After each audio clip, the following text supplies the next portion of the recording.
One of the most remarkable aspects of the Church of Jesus Christ of Latter-day Saints is its unique history.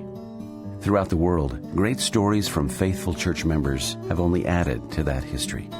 This program shares some of these incredible stories of faith, perseverance, hope, and inspiration. You're listening to Legacy. I'm your host, Nathan Wright.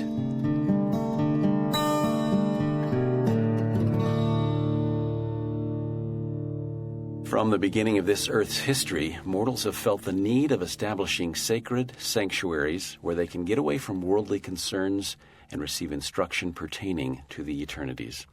Today on Legacy, we're visiting with Professor Richard O. Cowan. Brother Cowan received his doctorate in history from Stanford University in 1961 and has been a member of the BYU Religious Education faculty since that time. He's authored numerous books and articles. He's the recipient of many awards over the years, not least of which include his beautiful wife, his 6 children, and his numerous grandchildren. Professor Cowan, thank you for being with us. It's my pleasure. And today we're going to be discussing one of your specialties, temples. Temples of bygone era and modern temples. So let's talk about it. The name of your book is Temples to Dot the Earth. Where did that phrase come from? You know, people ask me that all the time. Where did I quote it from? I made it up. I'm interested that a biography of one of our church presidents later used that title for a chapter, speaking of President Hinckley's role in developing the films for the Swiss temple and so on. But I just took the phrase from the idea that there would be eventually hundreds of temples, even thousands during the millennium, and the idea of the kingdom is rolling forth to fill the earth, and just coined that phrase. Thought it would be a good title for the book. And I agree. Good. So let's begin in previous dispensations. How did temple worship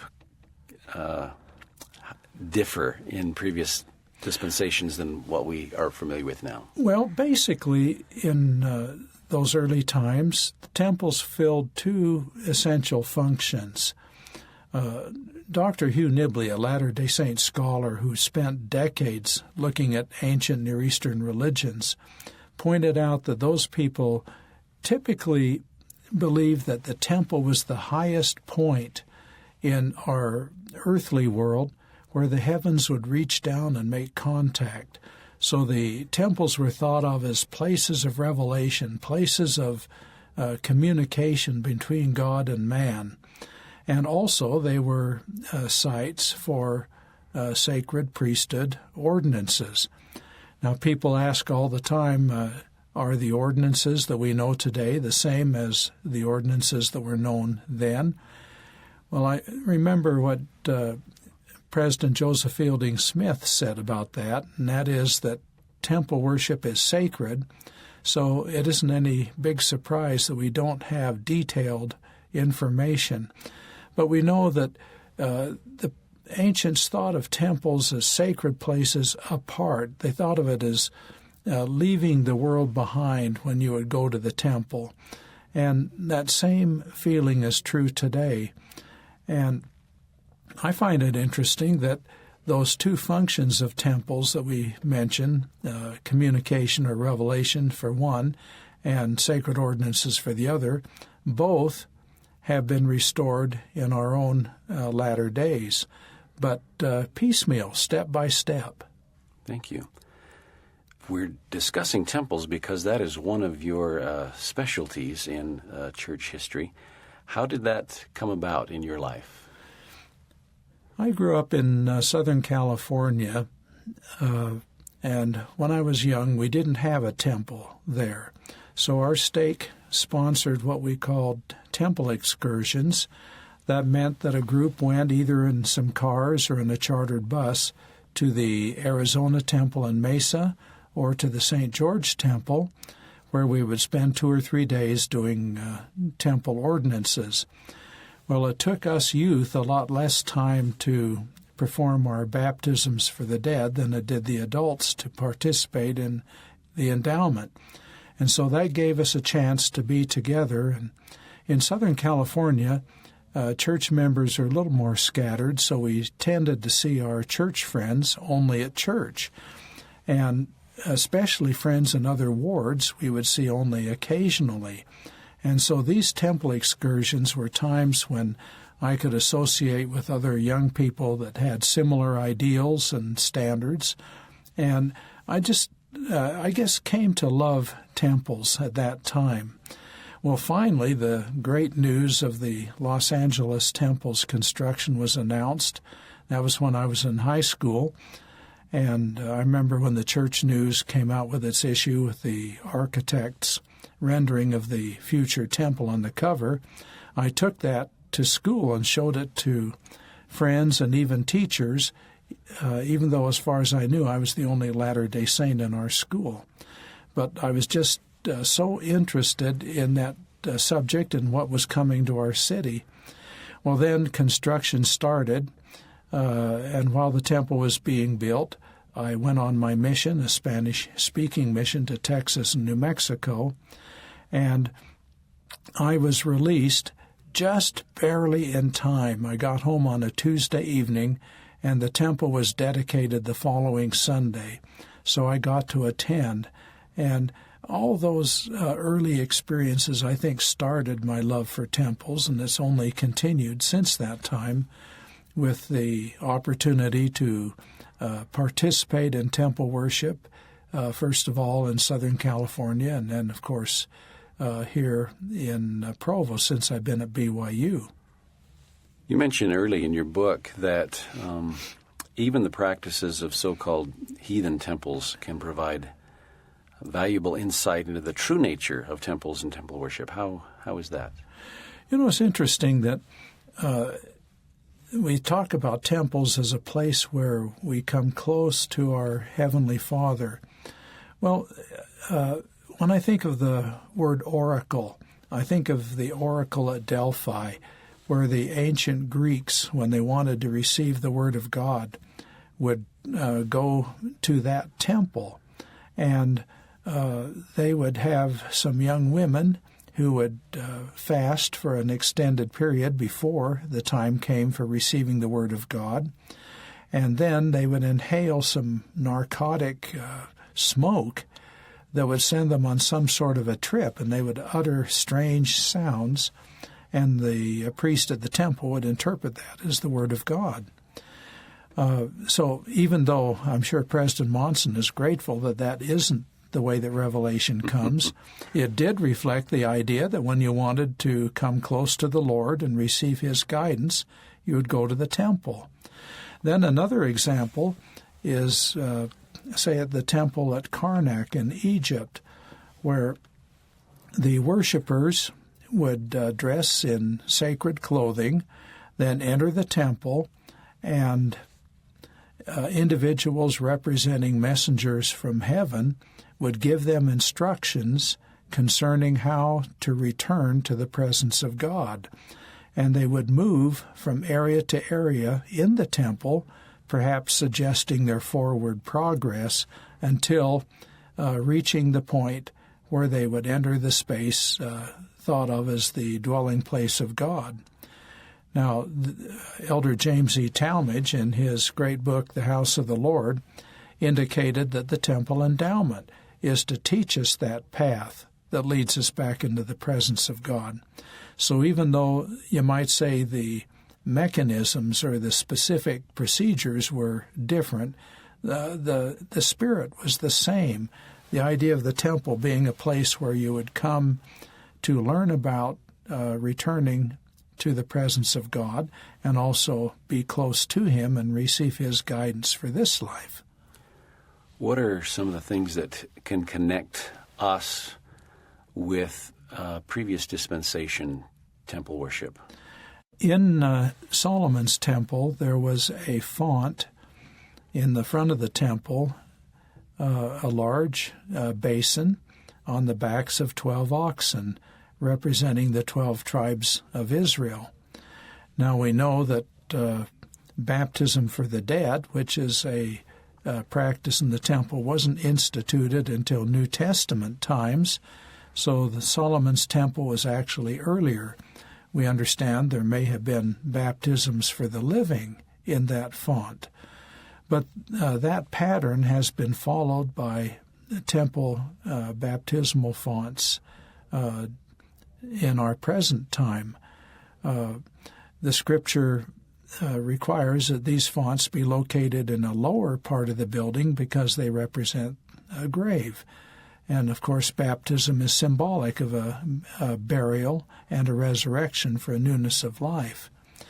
Then I guess another similarity is that in the ancient tabernacle, there was an outer room and an inner room, separated by a beautiful fabric veil. And this veil symbolized the separation between our world and the presence of God. And as the high priest entered the tabernacle and then was to go into that innermost room called the Holy of Holies, representing the presence of God, he would need to pass through that veil. And on it were embroidered angels. And we have been taught that on our way back into the presence of God, there will be guardian sentinels protecting the way, past whom we need to go in order to return to the presence of God. So as we attend the temple today and participate in the temple endowment, we learn what is required to enter the presence of God. And then at the conclusion of our endowment experience, we enter the celestial room in the temple, which is, in our day, symbolic of the presence of God. So I like to think of that ancient veil being something like what we strive to learn in our own day, to leave our present world and be worthy to return to God's presence. Very good. Thank you. So let's fast forward to our current dispensation, if we can. For the time and place, just how peculiar was the building of the Kirtland and Nauvoo temples? I guess peculiar in some senses, but not in others. The Kirtland Temple, from the exterior, would have looked pretty much like any typical New England church. On the inside, it had a large meeting hall with pulpits at each end. Typically, we think of our chapels as having a single pulpit at the front. But in the Kirtland Temple, there were actually 12 pulpits, 4 sets of 3 at each end of the room. And on those pulpits were wooden block initials representing different priesthood offices.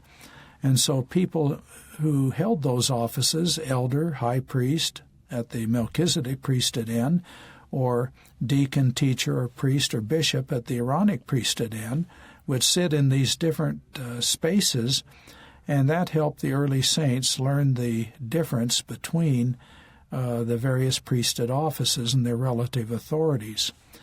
So the interior of the Kirtland Temple was rather unique. Now, I guess in one sense it was unique from the time because it was the scene of some remarkable spiritual experiences. As the temple was approaching dedication, people talked about having the privilege of seeing the face of the Savior, or seeing angels, or they spoke in tongues, and enjoyed manifestations of the Lord's Spirit that was rather beyond the ordinary experience that people had in worship. And these experiences climaxed with the dedication of the Kirtland Temple, which happened to be on Palm Sunday in that year, 1836. And interestingly, a part of the dedicatory service was the rendering of the sacred Hosanna shout. in which the people joyously shouted praises to the Lord. And we read that in the New Testament that on Palm Sunday, anciently, the Savior entered the city of Jerusalem from the Mount of Olives, and people went out to greet him, waving palm leaves, hence the name, and shouting Hosanna. So the rendering of that sacred ritual on this dedicatory occasion was definitely a tie with the ancient world. Then 1 week later, an even more glorious experience occurred. We read that 4 heavenly messengers, Moses, Elias, and Elijah, came and restored keys of authority, and the Savior himself appeared and was described as a glorious being. Now, realizing that this is 1 week after Palm Sunday, of course, this would be Easter Sunday. And so what more fitting tie with the resurrection could there be than the glorious appearance of the resurrected Lord? Now, I mentioned that one of those messengers was Elijah. And our Jewish friends have had the tradition for centuries that Elijah would return before the coming of the Messiah at Passover time. And in 1836, Passover weekend was that weekend when he appeared. And he restored the sealing keys, the power by which one could seal on earth and have it recognized or bound in heaven. So certainly the Kirtland Temple fulfilled the first of those functions of ancient temples, that is, being a place of revelation between God and man.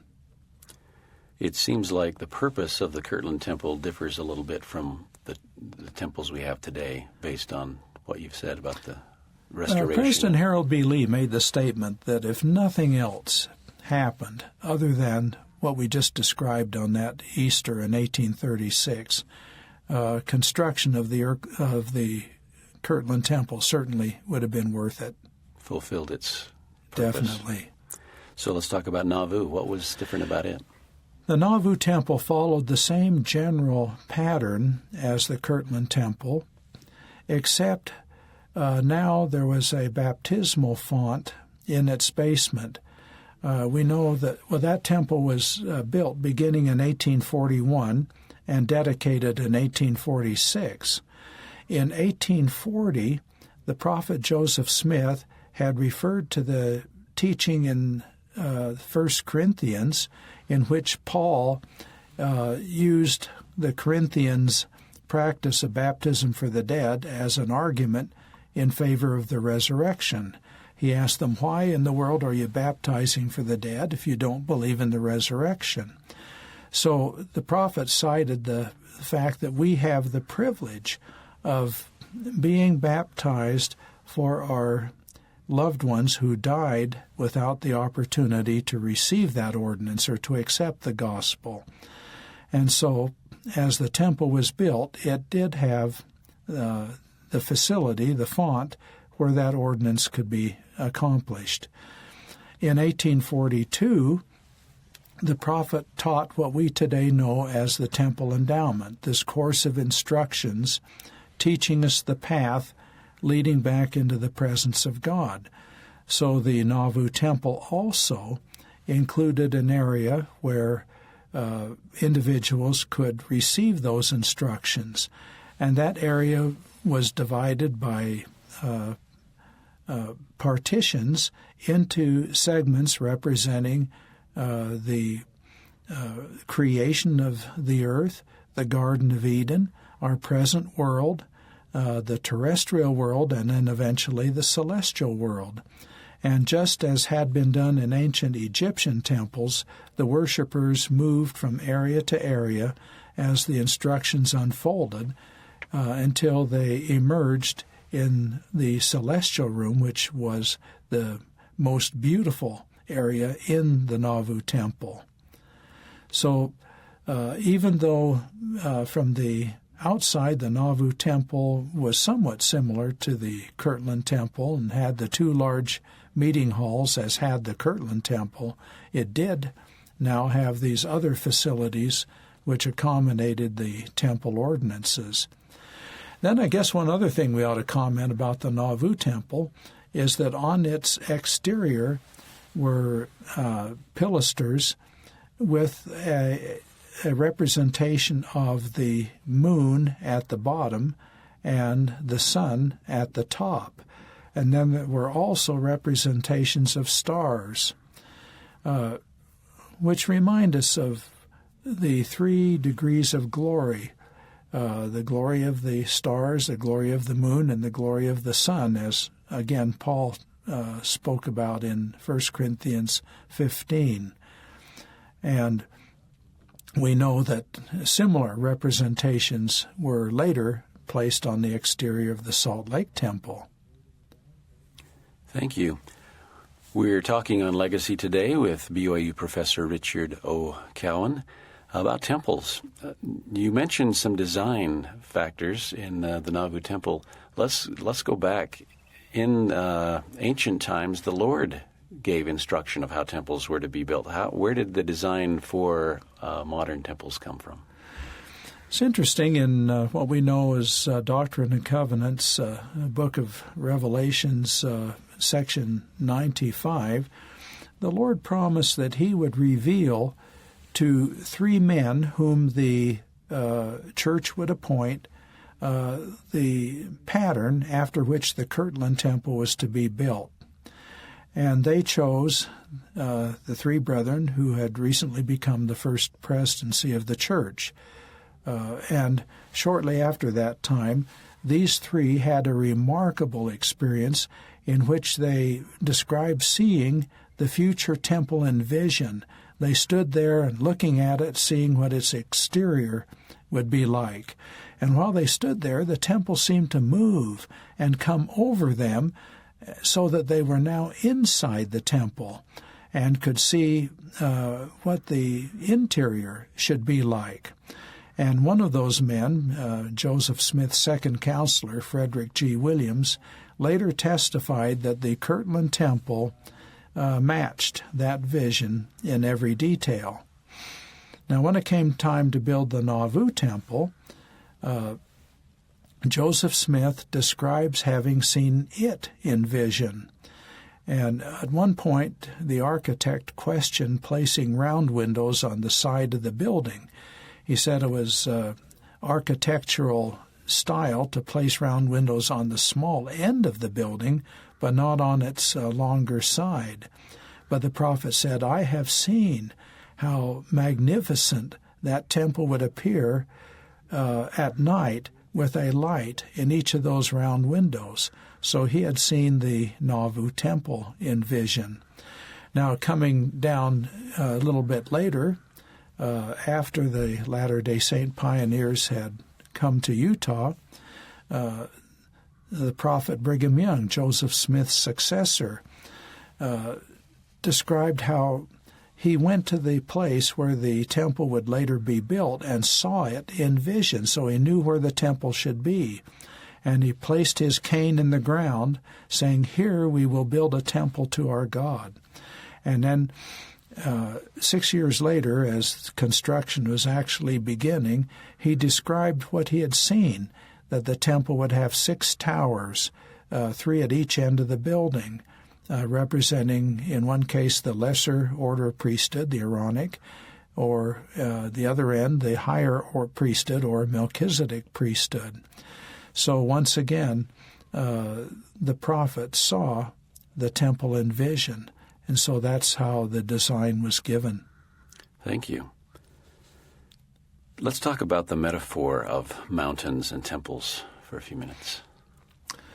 Because the ancients thought of temples as the highest point spiritually in our world, they often built temples on mountaintops, and they believed that the temple was the best place to observe the heavens. And I think it's rather interesting that today, astronomers typically locate their observatories on mountain tops. The reason being that the view would be less obstructed. But not only that, they like to place their observatories away from cities to escape what they call light pollution. And we can think of the temple as a place where we can get away from the pollution of the world and be able to view spiritually the heavens much more completely. And then if you think of the temple as being the climax of our spiritual experiences, then the idea of ascending physically is symbolic of that. And anciently, many temples were actually located on mountain tops. But even if they were in the valley, as some of them were, they were thought of as spiritually the highest points. And I'm just thinking of the Parthenon, perhaps the most famous of the ancient temples in Athens, Greece. It was located on the Acropolis, a small hill.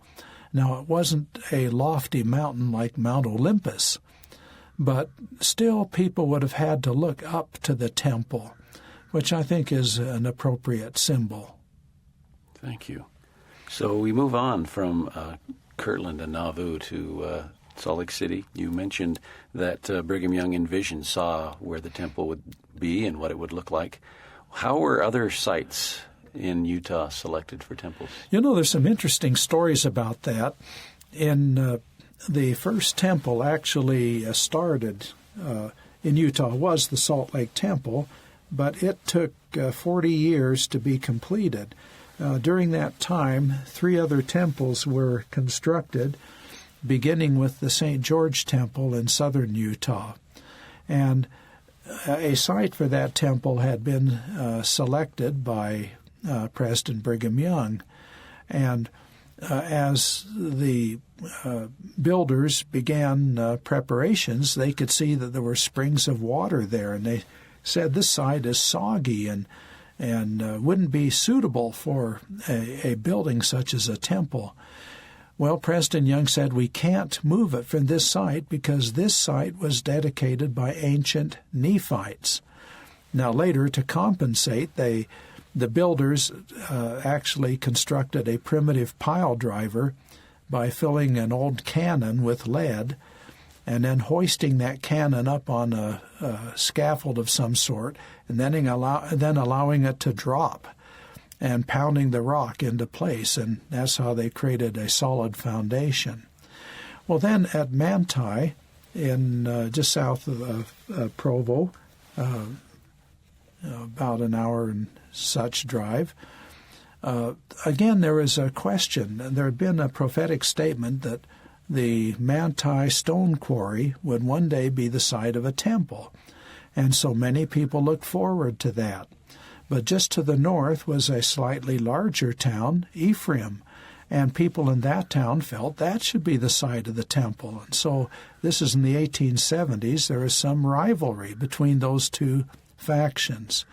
Well, once again, Brigham Young, traveling through that area, dedicated the Manti site, saying this is where Moroni had dedicated the site anciently.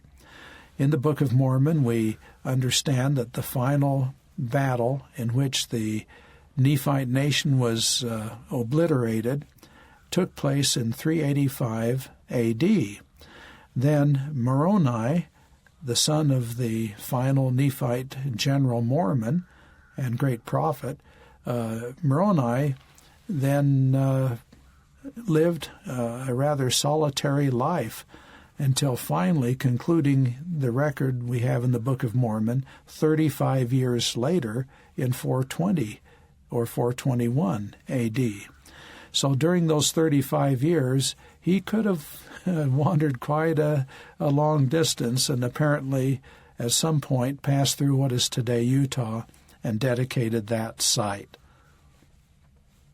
Thank you. As these new temples are being built, what changes in design or what things are different with the newer temples? At the St. George Temple, the ordinance of endowment was performed in behalf of the dead for the first time. And it was evident that that would become the dominant activity, at least in terms of the time expended in the temple. And church leaders said at that time that temples in the future would include more facilities designed for that particular purpose. Now, the Kirtland Temple had consisted basically of two large auditoriums, one above the other.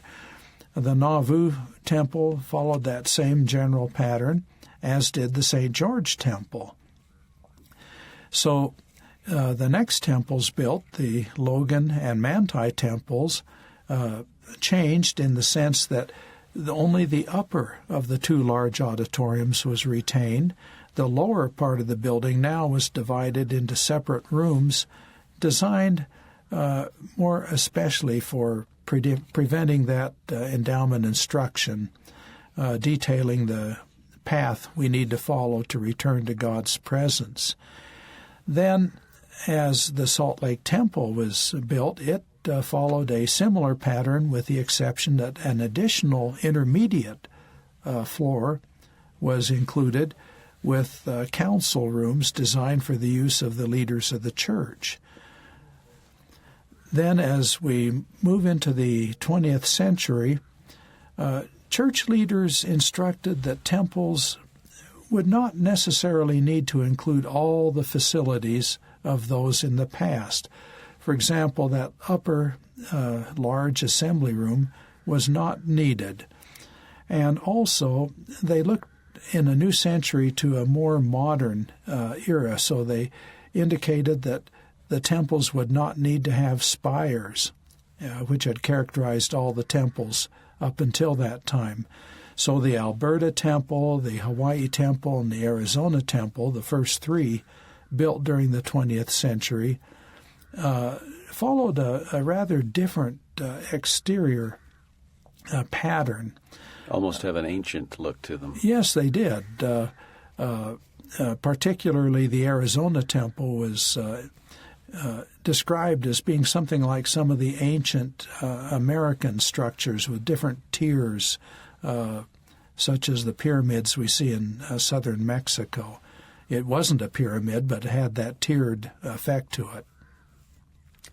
So based on faithful tithes of Latter-day Saints all over the world, new temples are paid long before the doors are opened. So how was funding accomplished for earlier temples in this dispensation? In the case of the Kirtland Temple, there were contributions made. One individual, John Tanner, contributed a large sum which he had gained by selling his farm in New York. Others made more modest contributions. Women contributed chinaware, which was crushed and mixed into the exterior plaster, just as quartz crystals in modern pavement often gives a sparkling effect. That was achieved by this crushed crockery and chinaware.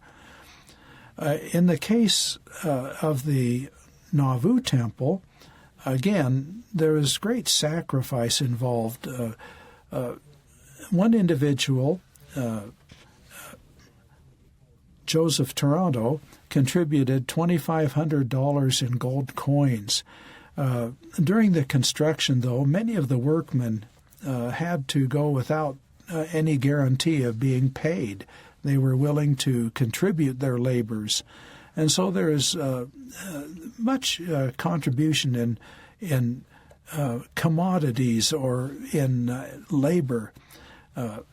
There's even instituted what was called tithing in kind, where a person would donate every 10th day to working on the temple, or contribute a tenth of his produce to feed the temple workmen and so forth.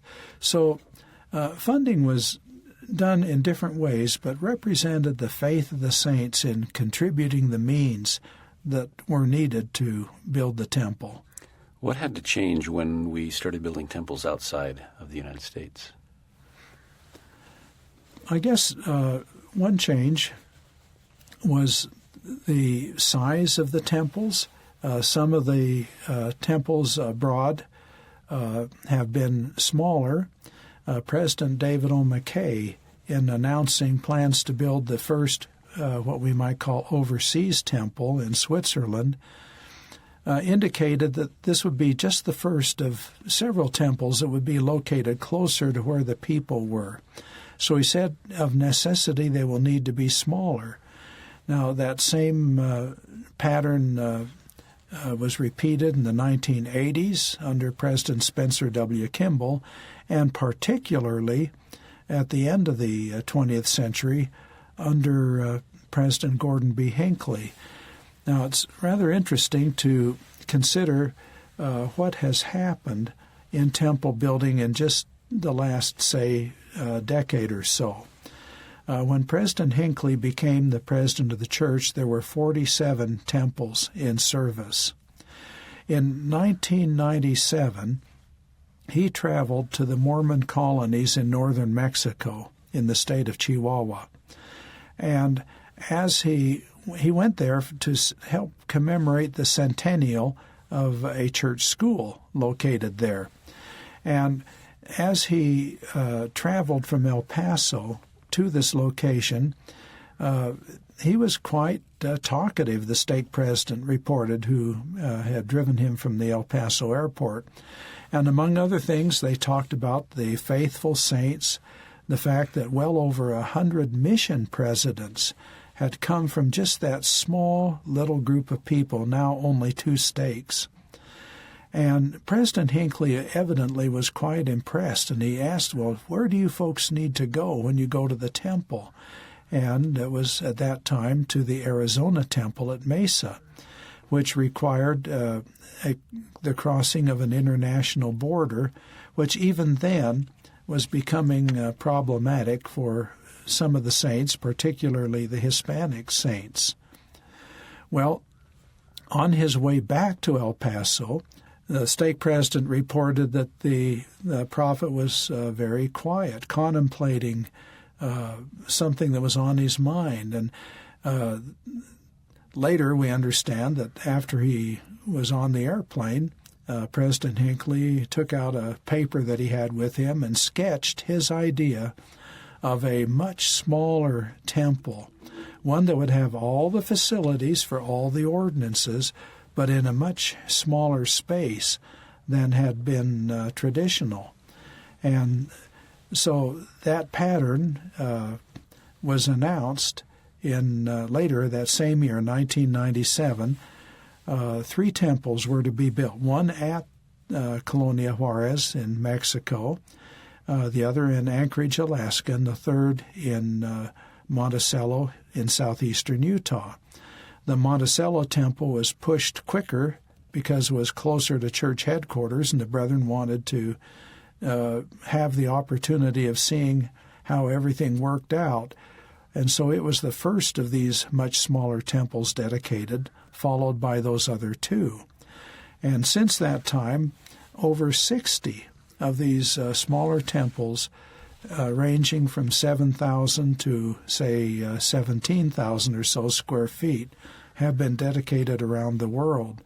So now there are temples on every continent, and most, I've heard the figure, perhaps 95% of the Latter-day Saints are within about 200 miles or so of a temple. The smaller temples really did change the face of the earth as far as temple attendance goes. Yes, thinking of the title of my book, Temples to Dot the Earth, they are certainly dotting that earth much more than ever before. I should mention that the 100th temple was dedicated at Boston in the year 2000, and by the end of the year there were 102 temples in service, 34 of which, precisely 1/3 of the total, having been dedicated that single year.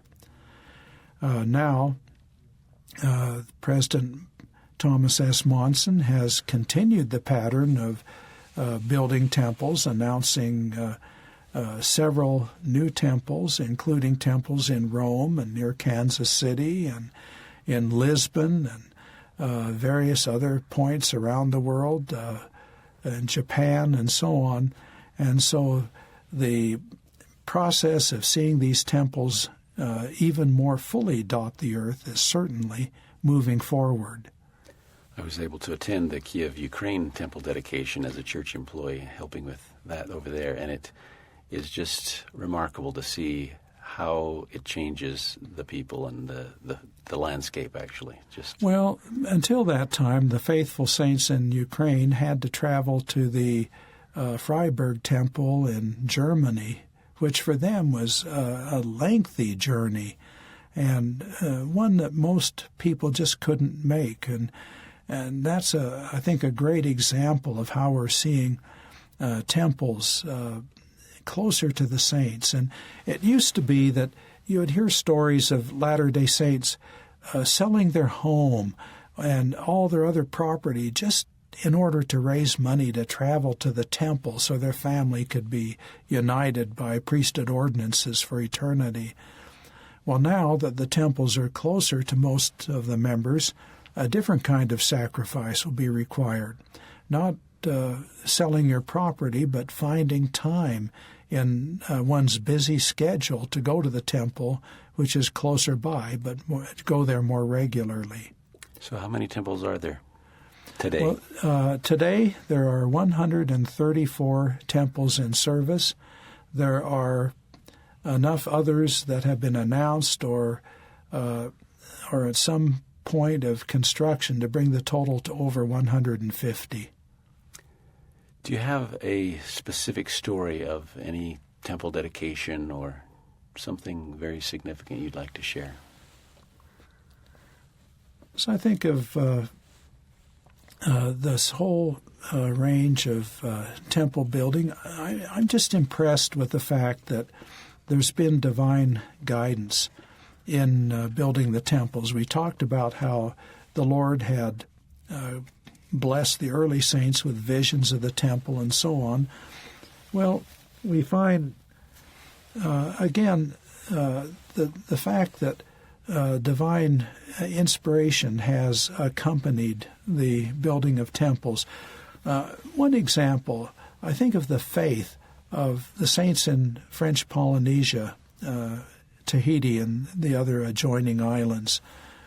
How when the New Zealand temple was built, the first in the southern hemisphere, and the temple that was closest to their location at that time, that they sacrificed a great deal of their goods in order to pay for the airfare to New Zealand and for accommodations and so on. When they reached New Zealand, they still needed to travel by bus approximately an hour to reach the location of the temple. And they reached there after dark, and as is typically the case in that part of the world, there was a light fog, which gave the temple an ethereal appearance. It's located on a hill, and it seemed to be in the heavens. And as they drove up to the temple, these faithful saints fell on their knees right there in the bus. You know, if you've been in any bus, you know that wouldn't be convenient, but they did, and gave thanks for the privilege of being at the temple. And they just felt that it would be a special experience, even just to walk up and touch the exterior of the temple. Well, let me mention another group of people.